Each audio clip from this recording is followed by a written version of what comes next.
Today on the Longevity and Anti-Aging Project, we have a special guest, the founder of DrEricZ.com, Dr. Eric Zielinski, who is a sought-after public health researcher, biblical health educator, author, and motivational speaker. Inspired by the timeless principles of the Bible, Dr. Z's mission is to provide people with simple, evidence-based tools that they can use to experience an abundant life. By creating programs like Beat Cancer God's Way and hosting online events like the Essential Oils Revolution and Heal Your Gut Summits, Dr. Z educates people in natural remedies and empowering life strategies. He lives in Atlanta with his wife and children. And today we are going to apply his expertise and knowledge to longevity and anti-aging so we can all better age without aging. Welcome, Dr. Z. Oh, thank you so much, Wanda. It really is an honor, and thank you. I've been following your work with the team, and you guys are just fantastic.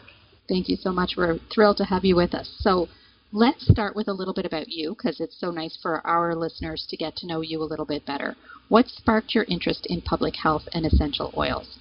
Now, Wanda, just to give a quick disclaimer, my story is really steeped in a spiritual experience. So I just wanted to give everyone a heads up. I understand that a lot of people get this immune response triggered sometimes when I share my story, and it's not intended to do that, because when you mention things like Christianity or Jesus, when I say things like that, people can sometimes get turned off. So folks, I just want to let you know I'm not going to preach, and I don't like being proselytized too, but my story is so steeped in spirituality, it's part of who I am. You know, just like a Buddhist or just like a Muslim, anyone who has a spiritual experience. So with that said, it all started 13 years ago when I became a Christian. And I was a very unhealthy kid up until, really from birth up and through when I was 23 years old when I became a Christian. And when I mean unhealthy, Wanda, I wasn't the kid at the Ronald McDonald House with lupus or cancer, thankfully. I was just chronically ill. I had chronic ear infections and sore throats, and that's one reason why my parents elected to have my tonsils and adenoids taken out. Unfortunately, my mother was part of the movement where you don't breastfeed your children. And in her defense, she didn't know any better, and there was some sort of scare with PCB in the milk in the late 70s and early 80s that she was drinking. And she's like, she didn't want to transfer any chemicals to me through the breast milk, so I was never breastfed. And I'm telling you something, that did a number on my GI tract, because ever since I was a kid, I had chronic GI issues and just significant problems that erupted in horrible acne. And my parents and I elected to get on Accutane, which is a horrible drug. I wish I never would have been on it. And that just did a number on my immune system as well. So just not being healthy, leading to depression, leading to even suicidal ideation, leading to just really not enjoying life. So I really had one of those I was blind, now I see moments. And once I reached my, you could call it like spiritual epiphany, I recognized, boy, I really got to take care of myself. Well, don't get me wrong. On the outside, I looked pretty good. I was a young guy. I was kind of ripped. I was exercising a lot. But on the inside, I was dying emotionally, spiritually, physically. And so when I became a Christian, that started my journey. And so essentially, in one hand, I had the Bible. In the other hand, I was looking on the computer, and I was being discipled by people like Dr. Mercola, Mercola.com. And I joined his newsletter, and my mind was blown with natural health information. And I just started researching and studying. And as I started to heal myself, and this was the key, Wanda, as I started to go piece by piece by piece, whether it was the skin conditions that I was dealing with, whether it was the GI issues, whether it was whatever I was battling, chronic pain, headaches, as I started to get beyond that, and today I'm completely pain-free, I have no GI disturbances, I live a very good, healthy life, I know what normal is again now, that really put me on the map in a lot of ways with my friends and family and people at church, and people just started asking me, It's kind of funny, I don't want to get too much into the story, but for those people who resonate with me, if you're like the outsider, if you're the odd sheep who are, using essential oils or eating organic or things like that, and your family thinks you're crazy, keep on doing what you're doing. I'll never forget going to work one day. I worked corporate finance and managed a bank for a while before I became a chiropractor.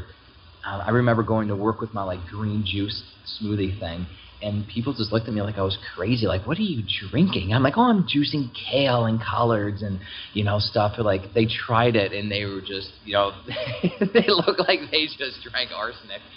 But I'm telling you something, when they got sick, who do you think they went to? And they're like, Eric, I'm not feeling good. What do you think I should do? And then essentially I became a doctor before I became a doctor. I started taking care of other people and just helping others. And it's just natural progression of my life and my career is just being who I am and doing what I'm doing today. That is wonderful. So today we're going to apply all of that amazing information that you have gained, particularly around the skin and around aging and what we're going to call anti-aging, but really it's aging well. So let's start with the basics. What is the skin? So here's the thing. The skin, a lot of folks don't recognize, is the first line of defense. It's really the immune system's front lines, folks. And so it aims to stop microbes from entering the body. Okay, so it's a physical barrier. It literally prevents penetration from pathological bacteria, fungi, viruses, okay? And this is really important because the surface of the body, the skin, the digestive system, the lining of the nose are covered by a community of microbes called, quote, the body flora, the microflora. And so they help to protect the host, us, from becoming infected with more harmful microorganisms by acting as a physical barrier. So essentially, these are the probiotics on our skin. Probiotics isn't something you take in your mouth. Probiotics are just healthy, quote, good bacteria. Now, the normal body flora colonizes these linings, which reduces the area available for pathogens. So it's really kind of cool. You know, it just like creates a force field. And it also means that these harmful microbes have to compete with the normal body flora for nutrients. So to put this into perspective, the average human gut contains around 1 kilogram of these good bacteria, which is equivalent to 1 bag of sugar. So the key here is what we're referring to as the skin microbiome, because as you have 1 kilogram of these good bacteria in your gut, you have these bacteria all over your skin. It's a critical component of the microbiome. And so we need to remember this when discussing the skin microbiome. Is the skin literally is the body's largest organ. It's colonized by trillions, literally trillions of microorganisms. And this is pretty interesting, Wanda, because in utero, fetal skin is sterile. Colonization occurs immediately after birth, primarily through the vaginal canal. And that's one reason why so many people have skin conditions that are birthed via C-section. Because if you don't go through the natural process, through the vaginal canal, and get the vaginal microfloral balance in that, essentially these children are automatically, really, you're not starting life on the right foot. And there's so many other things we can talk about the gut as well, but I'm just talking about the skin. And in fact, a 2011 article in the journal Nature Reviews Microbiology refers to skin as, quote, an ecosystem composed of 1.8 million of diverse habitats with an abundance of folds, invaginations, and specialized niches that support a wide range of microorganisms. It's like a miniature planet. I mean, it's pretty wild if you think of it. It's actually pretty cool. I mean, so the cutaneous, innate, and adaptive immune responses can modulate the skin microbiota. However, the microbiota also functions in educating the immune system. So it plays together. It's true synergy. The development of the molecular methods to identify microorganisms has led to an emerging view of the resident skin bacteria as highly diverse and variable. And most of these microorganisms are harmless, and in some cases provide vital functions that the human genome has not evolved yet. So bottom line, without the skin microbiome, we get sick. And research suggests that the skin microbiome may also play a role in educating the billions of T cells that are found on the skin, in the skin, priming them to respond to similarly marked pathogenic cousins. I mean, you want to talk about symbiosis, this is it. Absolutely. So obviously we talked a little bit about the beginning of the skin, but how does the skin change as we age? Well, when you look about skin aging, I like to refer to a 2012 article in the journal Dermatoendocrinology. And this is a really good review for those nerds out there. You can just go to pubmed.org and type up 2012 Dermatoendocrinology and look up skin aging. Because skin aging it's really complex. It's a complex biological process that is influenced by a combination of internal and environmental factors. So because of the fact that skin health and beauty is considered one of the principal factors representing overall well-being, I mean, if you look at someone and if they don't look good, you automatically think, oh, they're not healthy, right? The perception of health in us several anti-aging strategies have been developed during the last few years. And this is something I want to revisit over and over again about what these anti-aging strategies, or we can call them healthy aging strategies as we continue the discussion. The presentation of aging of the entire face is associated, for example, with the impact of gravity, muscle action, loss of volume, diminishing and redistribution of superficial and deep fat, loss of bony skeletal support, would altogether lead to what we look at and see as facial sagging, changes in shape and contour, right? So regardless of the fact that aging is a biological, inevitable process, and this is key, folks, we need to remember it's inevitable. I mean, just gravity in and of itself is going to cause wrinkles and aging through once you reach a certain age. There's no way of avoiding it. But what we're looking at is, right now, we need to differentiate between the pathological conditions and whether or not there are degenerative disorders or benign or malignant neoplasms. Because that is a confusion for a lot of folks right now is, okay, is this natural or is it not natural? So skin aging is part of the natural human aging. We can call it like an aging mosaic. It's really kind of beautiful if you look at it, which becomes quite evident and follows different trajectories in different organs, different tissues and cells within time. So while the aging signs of internal organs are masked from our vision, the skin provides obvious marks. And we got to remember that it plays on our vanity in a good way, but also in not so a good way. So these factors can lead to what's known as a, quote, cumulative structural and physiological alteration. Okay, so basically the progressive changes in each skin layer as well as changes in skin appearance, especially on sun-exposed skin areas. So, for example, in contrast to thin and atrophic, finely wrinkled and dry, intrinsically aged skin, premature photo-aged skin typically shows a thickened epidermis, mottled discoloration, deep wrinkles, laxity, dullness, and roughness. Now, gradual loss of skin elasticity leads to the phenomenon known as sagging. Slowing of the epidermal turnover rate and cell cycle lengthening coincides with a slower wound healing and less effective desquamination in older adults. So according to research, this is key. This is important when it comes to aesthetic procedures.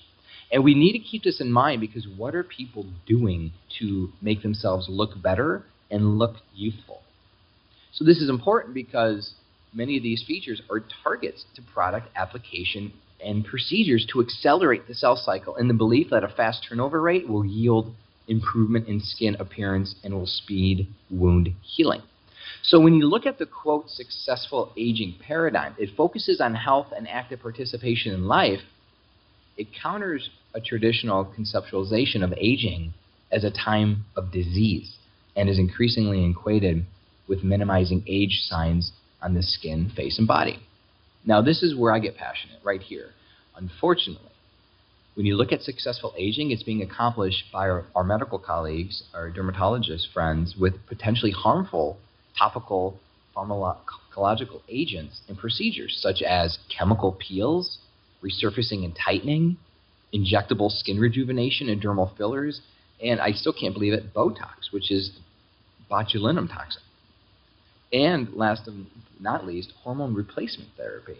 So I'm always thinking anything that we do in our bodies should first of all be natural as possible. I love essential oil-based products. I know we're going to talk about that today. Yet when our knee-jerk response in the medical community is to go towards invasive, we're talking tightening and plastic surgery and all these things, to non-invasive procedures that could be harmful with side effects we don't even know because a lot of this stuff is experimental, I raise my hand. I'm like, okay, we need to think twice because is looking, quote, good worth the expense of harming your body? Well, now you're talking my language, too, because, you know, that's really why we put together this summit, because we are such strong proponents of what you're calling successful aging, and we call healthy aging or aging well, and that is so much within our control. So let's talk a little bit about that. What should someone do to promote successful aging? Well, first and foremost is we need to live a well-balanced life. And what does that mean? You know, in my opinion, we are made up, and our lives can be categorized in 7 different areas. There's a spiritual component, a physical, mental, emotional, financial, occupational, and social. So, for example, if you hate your job, but you have a lot of money, there's no balance there, and you're really going to have stress and anxiety, and that's going to come. That's going to come to you. It's actually going to cause aging. Imagine all the wrinkles you see from a CEO who has all the stress in the world, and you could just tell they're frowning all the time. I mean, really, you look at people's face that are in high powers of authority, from the President of the United States down. Let's say you have just an unbelievable health profile, but you're just in a destructive marriage, right? There's no balance there. Or let's say you're just depressed, but you absolutely love your job, or whatever it is. So when you look at what I consider the 7 key areas of the abundant life, we need to be balanced. So for sure, you need to have a good balanced food regimen, aka diet. I don't like the word diet because diets are made to be broken. I have a way of life. We want to regularly move. I also don't necessarily promote exercise. This isn't a, hey, 60 minutes a day and I'm done. Key, and this is one thing, folks, research has proven this beyond a shadow of a doubt. If you sit all day at work, if you sit down more than 8 hours a day, you will lose up to 4 years of your life. There's no reversing it. We are not made to sit down all day. So most people who drive to work, sit down at work, drive home, go home, sit down at the meal for dinner, you're sitting down 8 to 10 hours a day. There's nothing that could reverse it. And this is the shocking thing. You could exercise still 60 minutes a day, and that still won't reverse that damage. It still won't reverse the damage. It's irreversible, irrevocable damage that's done. So what do? We have to make movement a way of life. And if you have a desk job, we need to, maybe consider it a standing desk station, or do what I used to do when I had a desk job, or what I do now. Essentially, I have a desk job still. On these interviews, doing a lot of my writing and researching, I get up frequently. When I get on calls, I'm standing up. I remember being at the cubicle when I used to work corporate, Wanda, and I used to take my conference calls, and I would be standing up, and I'd be doing little squats, calf raises, just to move. People thought I was crazy, but again, I was the guy they went to. Hey, Eric, I'm sick. What do I do? We need to focus on stress reduction. We need to focus on immunity-building strategies. So this is really what successful aging is all about. But in the context of this discussion, my number one focus for everyone, and I want to ask everyone to consider, is to avoid environmental factors that are destroying the skin microbiome. I know, Wanda, you have other people talking about exercise and diet and stress and all that stuff, but we got to focus on immunity through the microbiome. So while Americans are incessantly enticed by the intoxicating aromas and the flashy packaging and false promises of, quote, sustained youth and beauty from healthcare products, the global beauty market is expected to reach $265 billion in 2017. That is crazy. Now, there's nothing wrong with making a buck, don't get me wrong. But one question we all have to be asking is, what is the real cost of using these products to your health? Well, you might be thinking, well, nothing, right? I don't eat them. I just put them on my skin. Okay, true. However, your skin is the largest organ on your body.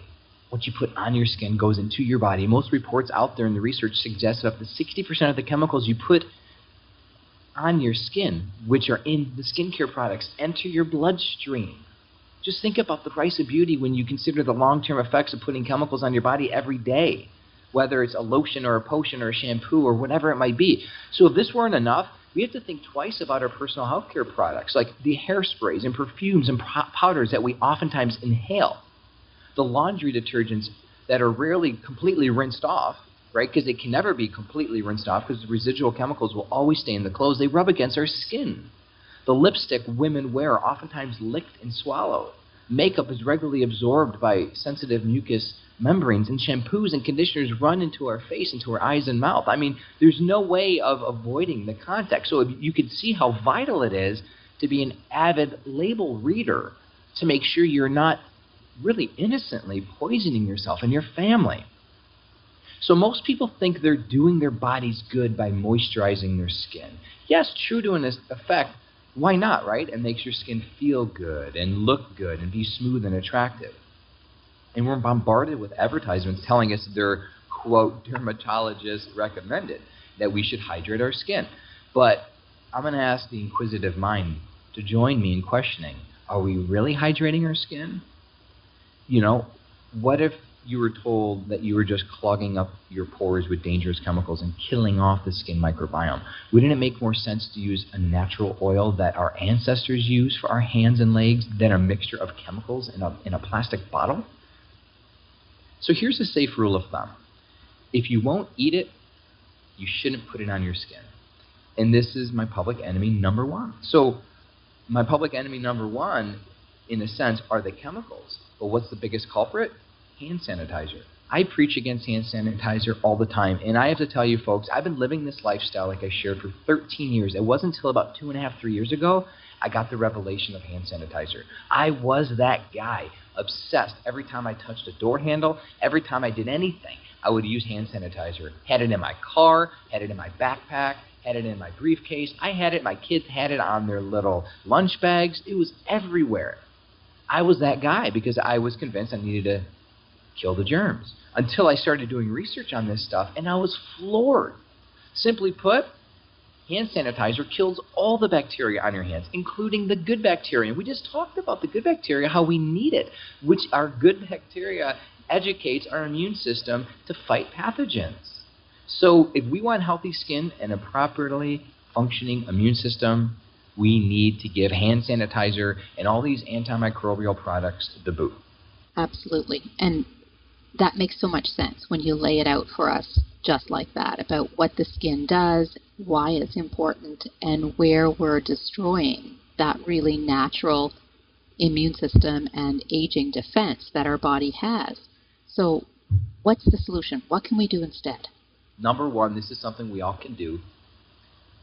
Start slowly. Start whatever you're most comfortable with and make a determined effort to eliminate toxic body care products. So first and foremost, this is why I talk about hand sanitizer. Because 10 years ago, I wasn't using hand sanitizer. 20 years ago, it really wasn't even on the market. 30 years ago, no one even thought of it. Let's get back to how, especially those of you who are 30, 40, 50, 60 years old, you use regular soap. Let's get back to how Grandma raised us. That's a good first step. I don't want you to think, oh my, what am I going to do? Dr. Z is telling me I have to do this and this and that and that. And people get overwhelmed. I don't want paralysis by analysis, folks. I don't want to overwhelm anyone. I want to encourage, remember me, I've been doing this for 13 years, and every year, every few months, I learn something new and I make an adaptation. So one thing you can do right now is give hand sanitizers and store-bought lotions the boot. Completely. Do your homework and do it yourself. Those are the two easiest, lowest hanging fruits you could start. And then once you get hand sanitizers and store-bought lotions the boot, now we could start thinking about other things like shampoo, toothpaste, you name it. There's a whole line of things that you could do. So, folks, I want you to do number two, right? First of all, give hand sanitizers and store-bought lotions the boot. Number two, I want you to be avid label readers. I want you to start looking at the labels. Like how you've been educated to look at the labels on your food, you need to look at the labels on your body care products. The Environmental Working Group, and please go to ewg.org, unbelievable website. They have this skin deep cosmetic database. They've evaluated over 72,000 products and ranked them in really a nice, easy to understand guide that helps us make sure that we have the resources to keep our families safe. So essentially, you could check out EWG's Skin Deep Cosmetic Database and see if your favorite products pass the test. Okay? And they rank every chemical in every product with a grade, A, B, C, or D. And they'll like, hey, here are the risks, here's what the research says, and then you can know. So although this is not an extensive list, I want everyone to be sure as you're looking at so go right now, seriously, whether it's whatever brand you use, I want you to get a bottle, even press pause right now, get your favorite lotion or get your favorite wrinkle cream, whatever it is that you're using right now. I want you to look for these ingredients and stay away from them because they're bad. For one, coal tar. Coal tar is banned in Europe because it's a known cancer-causing agent. Its primary ingredient in anti-dandruff and anti-lice shampoos. So we need to be careful because it could also be listed as a color additive like FD&C, red number 6. That's the other thing. Anything with colors, that's just bad news bears all across the board. There's another one, DEA, capital D-E-A, which is diethanolamine. Primary foaming and wetting agent. It is highly reactive to other ingredients. So it has been linked to bladder, esophagus, liver, and stomach cancers. The other one is pretty obvious, is formaldehyde. I mean, but you would not believe that is still this deadly neurotoxin and carcinogen is in most nail products today. You need to make sure you have a non-formaldehyde nail product. And that's one thing. My wife is allergic to formaldehyde. If she puts it on, her nails will start to peel. It's disgusting what this does to the human body. So my wife is beautiful. She loves to get her nails done, but she does. And when she does it, she makes sure it's a non-toxic product. Fragrance slash parfum, P-A-R-F-U-M. Now, this is a blanket term for hidden chemicals that we should be avoided. So basically, up to 50% of the products listed in the Skin Deep database contain the ingredient fragrance. Bad news bears for so many reasons. That's why I like essential oil-based products, because it's pure fragrance. It's medicinal, and it's not going to be linked like these are to Alzheimer's, dementia, and neurocognitive disorders, even cancer. We want to be careful and avoid mineral oil, which is a petroleum byproduct that has been linked to allergies and impairs brain function and can literally lead to birth defects. And we need to remember, ladies, a lot of these chemicals get through the placenta to the baby, and that's dangerous. You know, EWG also did a report on fetal cord blood. You know, once the baby was born, they tested the blood in the umbilical cord, and they found over 200 chemicals in the cord blood, 180 of which are known carcinogens. Stuff gets to the baby. We need to also remember to stay away from lauryl sulfates, and that could be sodium lauryl sulfate, sodium laureth sulfate, ammonium, any sulfate. They're in most body care products that are conventional.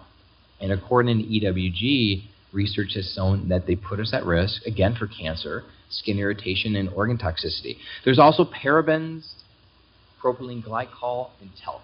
So we could go over and over, but again, you're going to find cancer is a common thread in most of these products, and also allergies, respiratory conditions, skin irritation, you name it. So this is when it gets a little tricky, because we cannot trust everything we see at health food stores. I don't care if it's at Trader Joe's, Whole Foods, your local co-op. Don't be fooled, folks.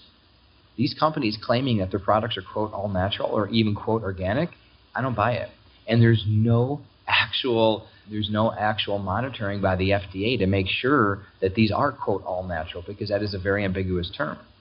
It doesn't really mean anything. So we need to be a voracious label reader and make sure that you're not putting dangerous chemicals onto your skin and onto the skin of your family. Absolutely. So let's look at alternatives. What could we turn to instead? If we've read our little shampoo bottle here and we see that there's some things on there that we no longer want to put on our body, maybe it's our moisturizer product. We no longer want to use that skin cream that we thought was great.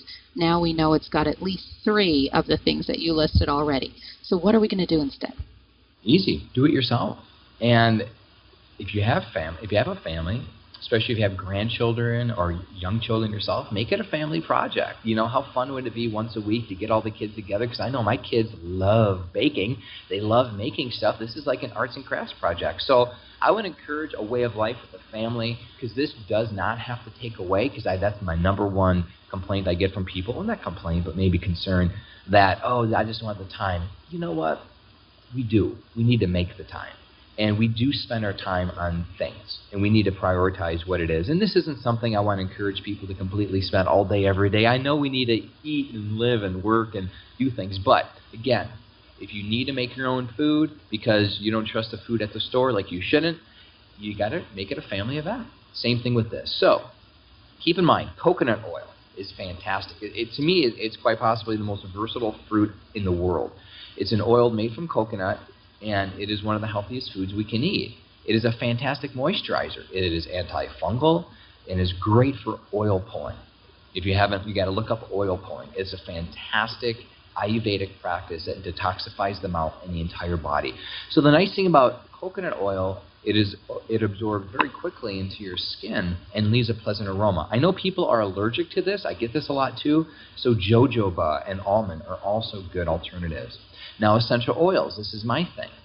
It's my passion, because I've noticed that there are few things on the planet that are as medicinal and powerful like essential oils. So I like to add essential oils to a base lotion or to coconut oil for added health benefits. Studies have proven that oil of oregano is more potent, for example, than antibiotics. You know, rosemary helps balance blood pressure, and tea tree is a wound healer. So to make a therapeutic blend, you could simply add 10 drops of essential oil per ounce of a carrier oil of your choosing. And that's a really nice lotion. I mean, really, that's a nice lotion. That could be for your skin. That could be for anything. If you want to deal with wrinkles, you could use something like frankincense. If you want to deal with wound healing, let's say you have a burn, lavender. We'll get a little more into that in a minute. Olive oil.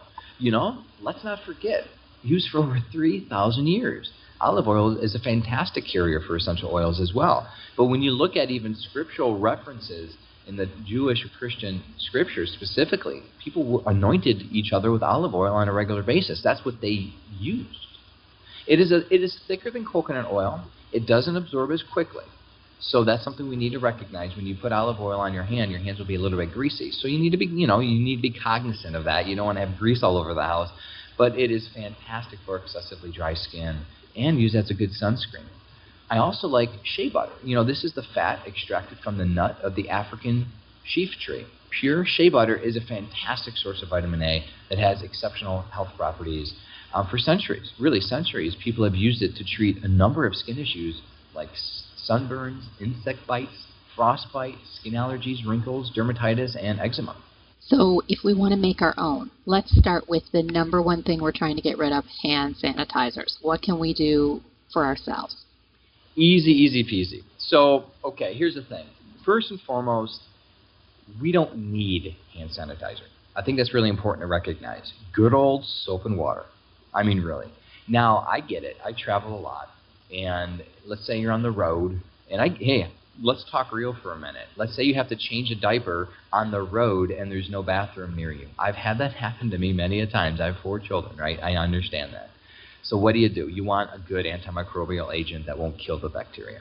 So here's what I recommend. Get a glass spritzer bottle. And you could get this at any health food store or online. Just a glass spray bottle. It could be a 1 ounce, a 3 ounce. It could be a small. Get distilled water and then 10 drops of essential oil per 1 ounce of water. That's it. It's that simple. And so every essential oil that I'm familiar with is antimicrobial. But here's the thing, Wanda, and this is fascinating. They have cell selectivity. So essential oils are the medicine that God gave the plants to ward off vectors like flies and disease, but also as a healing mechanism. So when a plant gets injured, let's say cut or bruised or infected, the essential oils are the chemical properties that are used to bring healing. So everyone, and I want to encourage folks to have fun. Have 5 or 6 or 7 different spritzer bottles ready. Have 1 or 2 in the car.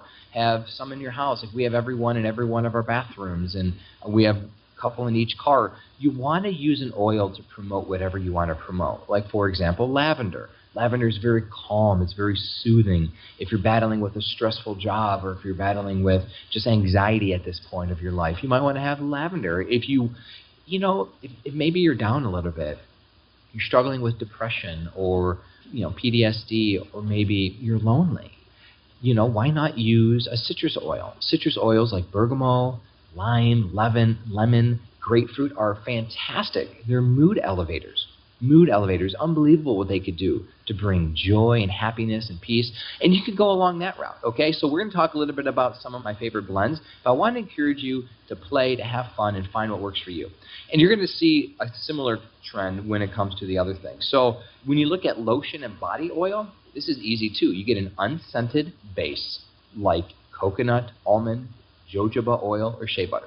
So it's really simple. 10 drops of essential oil per 1 drop of the carrier. That's it. And that's as simple as that for your lotion, for your skin, for your face, for your feet. Soap. This is an interesting one because a lot of the soap on the market, and this is an important one to me because a lot of the soaps on the market are antimicrobial, and it's getting harder and harder to find non-antimicrobial soaps unless you go to a specialized health food store. So to me, the easiest thing is to get unscented Dr. Bronner's Baby Mild Hand Soap. I mean, really easy. Get the unscented Dr. Bronner's Baby Mild Hand Soap, and again, 8 drops of essential oil per 1 drop of oil mixture. So here are some blends you might want to consider. This is a healthy digestion blend that I like. And there's no formula. You could use 1 drop of each, 2 drops, kind of play around. And that's one thing, folks, too. This is the nice thing. You got to respect and honor your biochemical individuality. And what works for you is not going to work for me or work for someone else because we're made differently. So if you want to promote healthy digestion, whether it's through your soap, whether it's through your lotion or your hand sanitizer, use anise, caraway, fennel, ginger, lemon, tarragon. These are fantastic oils to promote healthy digestion. Now focus. Let's say this is for children, primarily with ADD, ADHD, people that are really struggling keeping their mind on task at work.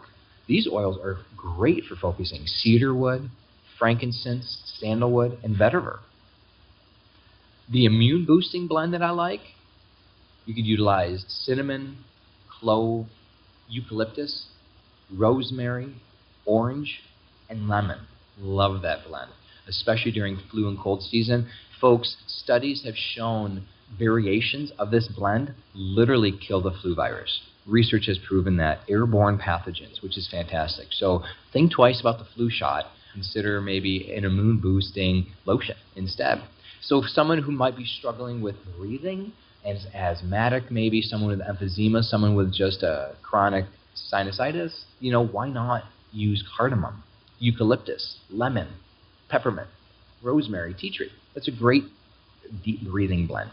And another one for people to promote healthy sleep is Roman chamomile, lavender, and vetiver.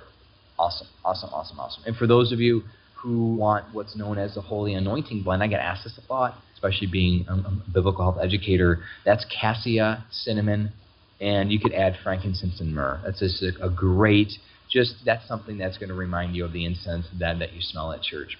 So for specific conditions, I have 2 I want to discuss real quick, is eczema or burns. So first you want to wash your skin with coconut oil. Literally, you apply coconut oil over your skin. You could dab that with a paper towel or a terry cloth. You want to apply Bragg's apple cider vinegar. I love Bragg's brand. Raw, pure apple cider vinegar with a cotton ball or a cotton circle. And then you want a 50-50 raw coconut plus aloe gel mixture with 8 drops of essential oil per 1 ounce of mixture. So just repeat that. So if you're battling eczema, or if you just burned yourself, sunburn especially, or you burn yourself on the stove, you want to wash your skin with coconut oil, dab it dry. Apply Bragg's apple cider vinegar via a cotton swab or cotton circle. Let that dry for a couple seconds. And then you want to, in a sense, anoint the healing properties of a mixture that is half coconut oil, half aloe vera gel, and then you could add 8 drops of essential oil per 1 ounce of the coconut oil and aloe mixture. And a great essential oil is lavender, frankincense, and sandalwood. Great healing. And helichrysum, actually, too. They're fantastic. Acne, this is something that we need to discuss, too, for adults, because a lot of adults battle acne, too. Be careful. You're going to see a lot. I want to actually just share that disclaimer. A lot of folks, older folks, that are battling acne, younger folks that are battling acne, you're going to go online, and if you type up oils and acne, you're going to see oregano. Be very careful, because if you use oregano, you have to heavily dilute it. I remember the first time I used oregano a few years ago on my skin. I put it undiluted. It burned me. It was bad. Actually, it was not a good thing. You do not want to use undiluted oils. And that is the safety recommendation, folks. Every time, I would never, ever, ever recommend undiluted oils on the skin for multiple reasons. 1 is safety, but 2 is effectiveness. When you apply essential oils on the skin, when you apply it neat, undiluted, they automatically start to evaporate because the volatile organic compounds are so light. But if you put coconut oil or carrier oil in it, it prevents immediate evaporation and also opens up the skin so you're not wasting it and you're absorbing it. So oregano oil is fantastic. Again, frankincense is good too for acne, but make sure you dilute it. So I know that's a lot of information, Dr. Wanda, but thank God people can listen to this over and over again and take notes, Absolutely. Well, I mean, clearly you've shared your mind with us, your heart with us, and your passion with us. You are a perfect example of hope for some of the people listening, because you've actually walked this path with success in turning your own health around. So what words of hope could you share with our listeners? Wanda, the thing is, if I could do it, so could you. there's really nothing special about me. Meaning this, when you look at me, when you see my life, when you see the people that have been helped, there's nothing special about the people that you look out there that look healthy, that are healthy in the inside out. We are all made for greatness. I believe that. I believe that. And I get a lot of time, well, Dr. Z, I can't do what you do. Yes, you can. Yes, you can. If I could do it, you could do it. And if I could persevere, you could persevere. And if I could battle through, you could battle through. And that's something that's really been impressing on my heart lately, because we are all in this together. And I just want to let you folks know that you're so gifted, you're so blessed. Your body has the unbelievable ability to heal itself. We just have to give the body what it needs and what it's made to have. So do your own research. Just don't blindly or listen to anyone. You got to take things with a grain of salt and test, because ultimately you're responsible and you will find the solution. Just don't give up. And that's something that I always encourage people. Don't give up, because hope is the number one. Hope is the principal thing here. Absolutely. Well, thank you so much for joining us. It's been Dr. Eric Zielinski joining us on the Longevity and Anti-Aging Project. There's much more information on our website around how to get in touch with Dr. Z or find out a little bit more about what he's up to. And thank you all for listening.